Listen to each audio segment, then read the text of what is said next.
hayyuu beekaa wallaalaa yoo taatanis daa'ima seexanni tolan beettu akka kanatti ittima. Barraaq Walaloo. Reeffi kee maal laa godha nyaadheen beela of baasa hiriyyaa gaarii ta'ee qabee lafaan akaasa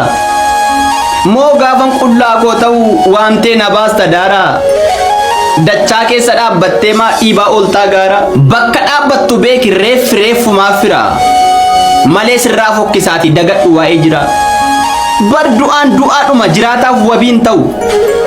awwaala keessa ol jedhee deebii laachuu hin danda'u attamiin si abdadhu reeffi yoom ta'es wabii amma waanan siin jedhu liqimsi gadi qabi dacheedhaan samii jettee samiin hin jedhin dachee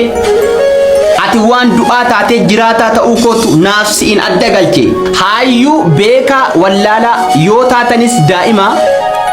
seexanni tolan beettu akka kanatti ittima.